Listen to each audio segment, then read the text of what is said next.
Almal van ons is moeg vir rassekwotas. Ons sien dit in die werksplek, ons sien dit in sport. Ons sien Eskom gebruik rassekwotas om hulle bevorderings te bepaal, terwyl ons eintlik in donkerte sit. Ons sien dit in die polisie, ons sien dit in die departement korrektiewe dienste, ons sien dit in die privaat sektor.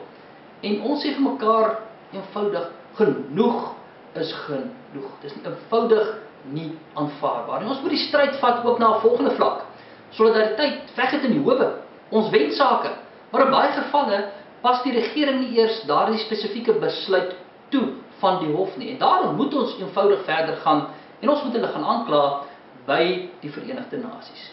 Solidariteit het dit gedoen. Ons het verlede jaar 'n klag gelê by die Verenigde Nasies teen die regering se rassekwota beleid. Hierdie jaar moet ons voor die Verenigde Nasies gaan verskyn om ons verslag te verdedig en die regering moet ook oorvlieg Genève, Switserland toe om hulle verslag te gaan verdedig.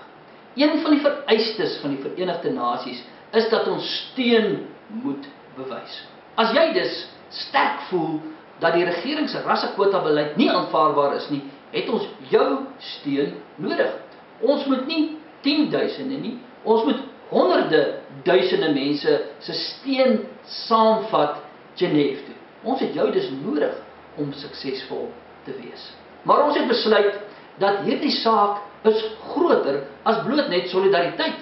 Dit is 'n saak van die gemeenskap en daarom het ons 'n gemeenskap ambassadeur nodig. Dit is een persoon wat dalk nou na my luister, wat gaan saam vlieg Genève toe, wat saam gaan vlieg Switserland toe. En die kostes is alles op solidariteit.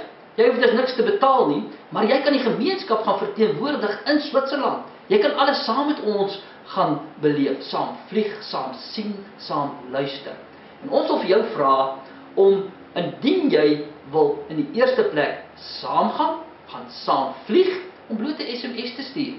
En dan, as jy ook sterk voel oor hierdie saak, stuur 'n SMS. Elke liewe persoon wat sy steun gee, staan ook 'n kans om saam te vlieg. Dit is baie eenvoudig. Al wat jy doen, jy stuur net die woordjie vlieg. Net die woordjie vlieg na 34802. Vlieg na 34802. Ons het jou steun nodig en ons wil graag hê dat jy miskien saam met ons vlieg Switserland.